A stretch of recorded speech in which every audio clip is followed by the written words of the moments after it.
running backs are still king in fantasy, and getting it right is so important for you to be winning your fantasy title this year. This is the Fantasy Sanctuary, and we're here to talk you through 7 running backs you should be avoiding in redraft leagues this year. So diving straight in, Tom, I feel like he's one of the players that you've been banging on for the last 2-3 years. Do not draft, do not draft, do not draft. It's Najee Harris. Is this another year that we need to be avoiding him? Yeah, it's entirely difficult for me to get on board with Najee Harris. There are situations in best ball leagues where I have taken him where he slipped into the 5th round, and it's like, okay, well, I'm perhaps getting a bit of a value there. But you look at what went right for Najee Harris when he was a rookie. He was the RB11 back then in his rookie season.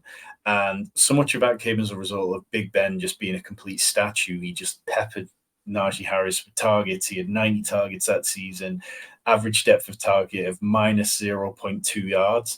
Like, that's insane. That's incredible. So many of the targets were at or behind the line of scrimmage. It was just dump offs.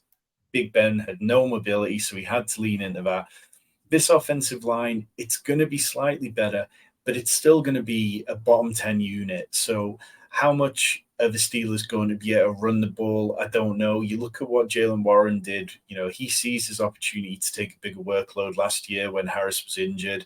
And, nobody expected an undrafted free agent to come in and outproduce Najee Harris. But he did with 4.8 yards per carry to 3.8. His yards per reception was 8.3 to 5.5 from Najee Harris. And Najee blamed this on the injury and that he had a screw in his foot or something like that. It was a steel plate, and said that he was more explosive afterwards. But that just simply wasn't the case. I think, you go back and look, and there was no noticeable change before and after any point in the season where he suddenly became more explosive. 54th in yards per carry amongst running backs with 50 or more attempts. And I feel like we know what Najee Harris is right now. I feel like we know that he's just not the kind of explosive first-round talent that you might have hoped he was when he came out in the draft. And, yeah, I'll pass him up and take Jaylen Warren at cost all day, every day. Yeah, I don't see what it is that we're hanging our hat on that he's an early round draft pick in redraft, because as you said, he's got a 1B back that I think is competent. He's not a massive pass catcher. He's not got this incredible offense that it means he's going to get 20 goal line touches this year. As much as I think the Steelers are going to take a step forward, I don't think they're going to be there. And this is a guy that was 38th in success rate of 42 qualified backs with 100 rushes. Just to give you an idea, that was behind Kenyon Drake. Like, this is not a guy that is moving the chains. He's doing what you need from a running back. Yet we're drafting him far too early and expecting him to be this, anchor running back that you're going to be able to build around. So yeah, I'm completely on board with you. I think at cost, there is no way I'm drafting him. If he falls, maybe, but even then, I'm probably holding my nose and would much rather just take Jaylen Warren a plenty of rounds later. The next guy, Derrick Henry. It's timeless, isn't it? Every single year we write off Derrick Henry. This is it. His career's over, and then he produces, and then he produces. Last year, he finally got injured. Yeah, everybody's ready to jump back on that bandwagon and say, right, Derrick Henry's the guy again. Is this the year that Derrick Henry finally rides off to the sunset? I mean, it's just really difficult. Like you say, we've been doing this for a few years, and it's, December rolls around, Derrick Henry gets hot and shoves it down our throats. But he is coming off a career best 2.8 targets per game and 4.5 forced missed tackles per game, as well as, like, he's not showing necessarily signs of slowing down. Like last year, his average time to line of scrimmage was 2.7 seconds, which was the fastest of his 7-year career. But so much of this comes back to the fact that I just think the Titans are going to be a complete dumpster fire this year. And DeAndre Hopkins saying that he chose the Titans because he believes they could win. I just don't buy it. He chose the Titans because he had no choices. Nobody was going to pay him what he wanted outside of the Titans. He wanted to chase a ring. He couldn't do it, so he ended up there. And when you look at this team, like Pat Foreman, who's an offensive line guru for Establish a Run, in his projections for this year, he has the Titans' offensive line as stone cold last in this. And the one thing he comes back to is that they haven't invested well in this position. They're not paying any elite stars. And it's just going to be really difficult for Ryan Tannehill to stay upright and for Derrick Henry to get clean avenues to run. So I really struggle with it. I think, his rushing yards per contact per game hit a 4-year low, and the same with rushing first downs per game. At 29 years old, I'm just more in on Tajay Spears at cost. Give me one of the other. If I'm spending a round 2, round 3 pick on a running back, there are other guys who I'm feeling far more confident in, who have less tread on the tires, and I'd much rather go with them. And then if I want a running back later on, Tajay Spears is again one of those kind of hero 0 RB targets that you can add in. Yeah, I think for me, you've absolutely hit the nail on the head. I don't care about Derrick Henry, the player. Being a running back in the NFL is so much about every other piece around you than just you. Now, for fantasy purposes, it's fine if you're on a bad offense with a bad offensive line, if you're going to see 5-6 targets a game. We know that's not Derrick Henry's game. He is so reliant on rushing the ball. Last year, of backs that saw over 100 touches in the running game, he had the worst rushing yards before contact at 0.8 yards before he was contacted. He needs a competent offensive line more than most, because he is not he needs to build up that speed to get going in order to go. If he gets contacted in the first couple of yards, that's it. It's game over. He's not one of these agile backs that's going to be able to make somebody miss in space. He needs that good offensive line. And you've said it perfectly. This is the worst offensive line in the league. They did so little to address it in the offseason. And I just can't see a world where Derrick Henry is going to get the rushing production to pay back on the cost you're having to acquire. And there's no receiving upside. I don't see a world where he's suddenly going to get, can break the story of his lifetime and suddenly start seeing 4 or 5 targets a game. It's just not going to happen. So why are we paying up to go and get a guy that we're saying is at the end, coming towards the end of his career? The offensive line is awful. There's no great excitement around him, and he's not going to catch passes. So yeah, I'm very happy whenever I see anybody else select him in pretty much any format, to be honest. It always makes me happy because it's a guy that I don't have to draft. Another guy that I know you don't want to draft, Tom, Travis Etienne. I said earlier, I'm excited about the Jags and I really want to buy into this offense. Why do you not believe that Travis Etienne's going to take that step forward? So Travis Etienne's going as the RB14, but let's spin back to last year after the Jags traded James Robinson and seemed to be ready to turn the ball over to Travis Etienne. He went on to be the RB17 between weeks 8 to 17. He was averaging only 13.7 PPR points per game. That, to me, doesn't scream out, okay, this is a guy who can be a workhorse. He had moments where he flashed, but it really doesn't feel like the Jags want an every down work back. You look back to the combine where, unprompted, Doug Pederson, he sort of talked a bit about how the Jags wanted to add another running back, and lo and behold, they went out and got Tank Bigsby. Tank Bigsby, by all accounts, is flashing in training camp. He's doing really well in the receiving game. He's also a really good goal line back from his time in college. And so if Travis Etienne can't get, if he's having his receiving work eaten into and he's having his goal line work eaten into, then you're basically hanging your hat on explosive plays, which feels like a very difficult thing to do. It's worth mentioning that this Jags off leadership, they didn't draft Travis Etienne, so they're not tied to him the same way that they might have been if he was one of their guys.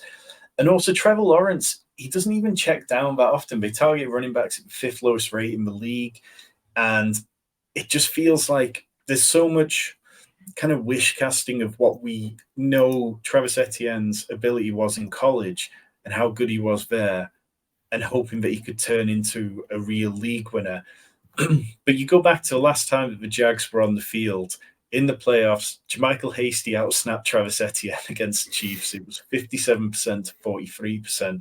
So maybe there was a bit of an injury, but I just can't help feeling that maybe the Jags think the best way to use Travis Etienne is sparingly, and we're going to see Tank Bigsby picking up a lot of the kind of harder work at times, which actually takes away from Etienne's ceiling. Yeah, I think I really like Travis Etienne in a scenario where he can be a flex play for me, where I'm not having to rely on him getting that huge volume to carry my team, and I can just rely on those boom bust weeks, because he is going to have times where he takes a run 60 yards to house, because he's that type of explosive athlete. The problem is that there is no world where I'm able to draft Travis Etienne as a flex play unless I'm going running back, which is a scenario I'm never doing. So yeah, I just can't get on board with a world where I'm having to pay up for a guy that is constantly being shoved down our throats. How much the Jags want to get Bigsby involved, how good he's looked in camp, how much they targeted him in the draft. It's Bigsby. There's a reason why, because they want this to be a committee backfield. Yes, Etienne's probably going to get the receiving work, but he's going to miss out on those goal line touches. And I think that he's probably going to end up as a solid RB2 come the end of the season. And you'll look back and you'll go, oh, okay, he had an all right year. But you're probably going to have been not made the playoffs or never got far, because he's not going to overachieve. He's not going to carry your team further forward. And I would much rather, at the point he's going in drafts, punt for a wide receiver with upside, or, if I am taking a running back in that sort of early dead zone, should we call it, there's other guys that I think have got far more upside that we can go and grab. Another guy that do we even know what the Rams think of anymore? I mean, for a guy that's had over the last 18 months, was the anointed successor, the face of the franchise, to go away, we don't want you anywhere near the team, we're going to trade you, to we couldn't trade you, so please come back and play for us, to now suddenly being good again. I don't know what the Rams think about him. I don't know what this Rams team is going to be. It feels like they are absolutely, tearing it down to have another go in 2024. Is Cam Akers, is there any upside there, or is it just all question marks and disappointment? I don't see any upside for Cam Akers, and he's a player who I've taken quite a stand against this year. And part of that is after drafting players like DeAndre Swift and Trey Lance in previous seasons, this year I'm looking to draft players whose coaches actually like them. And as you say, we just don't know how the Rams feel about Cam Akers. It's not that long ago that they were saying he could go out and seek a trade. And nobody wanted him. Nobody wanted this running back who we all knew about his ceiling, but nobody was interested in it. I think you look at what this Rams offense is, they've always been pass heavy in the red zone. Last year they had 16 running back rushes inside the 5-yard line, which for context, there were 5 running backs last season who had more than 16 carries inside the red zone themselves, inside the 5 themselves. They scheme Cooper Kupp. They scheme, Odell Beckham when he was on the team. They schemed Robert Woods, and even Allen Robinson last year. They were talking about how much they want to use him in the red zone. It's an area where Sean McVay excels in finding space for his wide receivers. And in terms of the running game, this offensive line is still going to be a mess. They've poured some resources into it, but these are rookies who are going to take time to develop. It could easily be a bottom 3 unit. You look at the fact that the Rams keep talking up Kyren Williams as a player that they liked. Last year, they were all set to give him a big role. Everyone connected to the team in terms of insiders, national insiders as well, was saying, I believe it was Adam Schefter just before the kickoff was talking about how the Rams were going to feature Kyren Williams. And then Kyren Williams goes out, and on the very first play on the kickoff, he hurt himself and then missed time. I think that it's entirely possible we see more Kyren Williams as well as Zach Evans, who they drafted.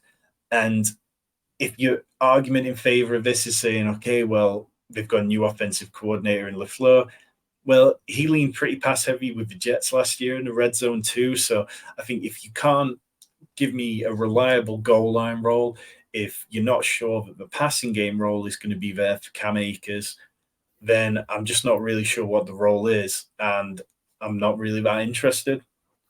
And let's go back to the offensive line. This is a team that the offensive line was an absolute tire fire last year. Yes, they had some injuries, but it was a rotating door of, street journeyman offensive linemen that they were dragging in to come and play week in, week out. they've not done a huge amount to address that this offseason because they don't have the resources to do that. They don't have the money in free agency to go and spend, and they didn't have the draft capital to go and spend. So, yeah, I don't think this is a great situation, and I'm with you. I think at cost, it's not a player that I'm particularly loving. Another guy that you mentioned. Sorry, go on. Just go back to Cam Akers just for 1 second. This is where Cam Akers goes in the draft. He's RB20. Before him, Miles Sanders, and then immediately after him, Damian Pierce and J.K. Dobbins. Would you take Cam Akers over any of those players? No. Move on. We touched on him there. You said this is a guy that hurt you last year. DeAndre Swift, he basically got given away after the Lions moved up and grabbed Jamar Gibbs. He's with the Eagles now. This is a team that target their running backs at a league low 12.1%. Do you think there's a scenario where DeAndre Swift can carve out enough of a workload that he could produce? No, I don't. And being drafted as the RB24 right now, it's so much of a buying a narrative around Swift. Like, everybody's talking about, oh, he wanted to go back to Philly and he wanted to go home and all that. It's nonsense. DeAndre Swift has shown us that he isn't the running back that we hoped he could develop into. The Lions told us what they thought about him. They were ready to give up on him as a player. For a 2025 fourth round pick, I can't stress enough how little that is. That is like, it's a complete throwaway pick. They weren't able to get anything from it. They weren't bothered about giving up on him at all. And this was even before the running back market became completely depressed. So, yeah, I think you look at what the Eagles are. They have Rashad Penny, who perhaps he doesn't make the roster. He is on a very low amount of money. They have Kenneth Gainwell, who all reports are suggesting that he has the lion's share of the 2-minute drill workload in all the training sessions we were doing. Everything is always with Kenneth Gainwell in those situations. We know that Jalen Hurts isn't suddenly going to start targeting running backs at a super high rate because he's also got A.J. Brown to feed. He's got Devonta Smith to feed, Dallas Goedert. So what kind of onus would there be to suddenly feed DeAndre Swift lots? You look at the goal line role, and I always come back to these because it's such a big part for running backs. And the NFL said, you know what? No team can defend your quarterback sneak, which you do to such a high level, but we're just going to let you go for another season and carry on with it. And because nobody can defend it, you might as well just keep going with Jalen Hurts at the goal line because it's going to be such a difficult move. And for RB23, I think that's such an expensive price for DeAndre Swift. I think, you're talking about a real premier sort of draft pick. In that range, you could be picking a wide receiver like George Pickens, Jahan Dotson. You could pick Zay Flowers, David Montgomery, Michael Pittman. Like, give me literally all of those players.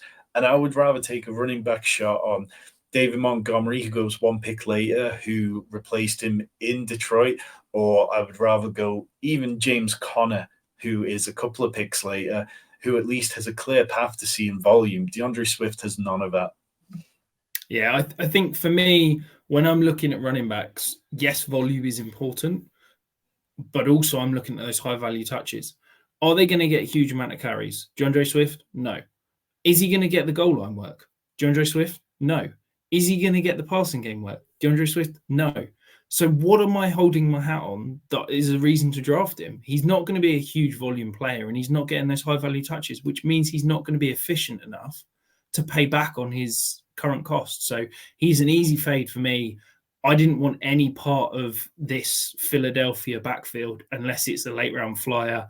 I quite like Rashad Penny at the price that he's going, but I just can't pay up top 24 back on a guy that I don't really know what his role is going to be, and it's not something that I think is going to be able to return on investment. The next guy, we talked earlier about success rate. Kenneth Walker had the second lowest success rate of any running back over 100 touches last year. He was the epitome of boom or bust. He had the top 10 in plays of 10 yards or more in the NFL last year. But as I said, 42% success rate. He either took it to the house or got the team behind the chains. Is that the reason why you're avoiding him this year? I think I'm a little higher on Kenneth Walker than yourself. Like, I think definitely in best ball, I'm completely fine with it still because when he does take it to the house, those are kind of those week winning performances that are fantastic. But in redraft, yeah, it's going to be a harder click, definitely. I mean, you look at Zach Charbonnet being drafted, Charbonnet was drafted very similar range to Kenneth Walker, only 11 spots later. And straight from the get go, Pete Carroll was waxing lyrical about Zach Charbonnet's ability in the passing game and how they want to get him involved in screen games, which isn't something the Seahawks have normally done. They've kind of not been a screen heavy team, but they do have a new offensive coordinator, so perhaps it happens. But going back to Kenneth Walker, last year, 21% of his fantasy points came from the receiving game. That's not an insignificant amount. Yes, we know that he isn't, he's not CMC out there. He's not running routes. He's not looking truly elite when the ball is coming his way in the air. But 21% of his fantasy points coming from the receiving game. If that's not going to happen this year, then it's very easy to see him regress. Yeah, absolutely. I think for me, it's back to what we said earlier. It's low ceiling with a high bust potential. He's carrying injuries at the moment. He's not in camp. I don't think there's a world that he is a top 12 back this year. I just don't think he's going to get the volume in order to pay that up. But there is absolutely a world where the Seahawks are fed up of the boom bust nature and they just want Charbonnet, who is going to get exactly what is blocked for him. Charbonnet is the epitome of a 5 yard, 5 yard, 5 yard, 5 yard rusher, whilst Kenneth Walker is a 1 yard, 1 yard, 50-yard rusher. And I just think that there's a world where the Seahawks get tired of that, give the lion's share of the work to Charbonnet, and Kenneth Walker's suddenly a very expensive back that you thought you were going to build your redraft team around, and he's suddenly just a potential flex play week in, week out. So, yeah, I can't get on board. He's not a guy that I want basically in any of my teams because I think the cost to acquire him is obscene. The final guy, we've gone back and forth about this player. It feels like all off season. Alvin Kamara, we finally got the suspension confirmed. It's 3 games. We've also got news today that the Saints have signed yet another running back in Kareem Hunt. It feels like they're just going to keep throwing players against the wall and see which one sticks. Is this just a case of too old, the talent's vanishing, and too many mouths feeding this offense? Yeah, absolutely. And there's plenty of reports that Alvin Kamara looks great in camp and they've really been utilizing him better than he was last year. But I don't think it matters because he is 28 years old. They brought in Jamal Williams, who just scored 17 touchdowns and had 1,000 yards with the Lions. They saw that as a priority. They drafted Kendre Miller, who's coming off a really impressive college career. And then today they had Kareem Hunt, who, in my opinion, is washed. And I'm not particularly worried about Kareem Hunt. It feels like by week 6, Kareem Hunt will be on another team or not playing. But when you look at what Kamara's done over the last few years, things have gone downhill for him. He scored 49 rushing touchdowns in his career. Only 6 of those have come in the last 2 years, and only 2 of them came last year. When the Saints get inside the 10-yard line, it's Taysom Hill time. It's going to be Jamal Williams time this year. And now you talk about what they've got, and it's like, what are we hanging our hat on with Alvin Kamara? Elite receiving ability, perhaps? Okay, well, if Michael Thomas is healthy, if Juwan Johnson's out there, if Chris Olave's out there, as well as Rashid Shaheed, who's getting hyped up a lot, then how much do the Saints need Alvin Kamara to be an elite receiver? I don't think that he's going to come close to the kind of years where he was seeing, 70, 80 targets. I think it's going to be an uphill battle for him. And I just think in terms of what I look for in a running back, this just isn't it. Yeah, I think for me, earlier in the offseason, when there was the rumours about potentially a longer suspension, he seemed and felt a lot cheaper. And at that point, I was happy taking the flyer. It feels like since that 3-game suspension's come out and it's been a little bit lighter, he started to creep up in cost. And he's now at a point, as you said, where I don't feel like I can draft him. The fact they've added another option to this backfield, yes, it's Kareem Hunt, who I think is, as you said, washed and probably not going to add anything. But it's yet another mouth to feed. And I just worry that, like we said with so many of these backs in this episode, what can I hang my hat on? The goal line work's not going to be there. yes, he's a good receiver, but I don't think he's going to get the receiving volumes that he's relied on in year past. And he's never going to be a player that's going to see huge volumes in the rushing game. So there's just no one thing that I feel like I can hang my hat on and say this is going to be a player that's going to win me a championship. And after all, that's what we're all here for. And if you're looking to win championships, make sure you're hitting that like, make sure you hit that subscribe, and also that little bell. Make sure you hitting that bell so that you're getting notified when we're dropping more videos, and we will help you win your championships this year, next year, and the year after that. We're here to help you win those titles.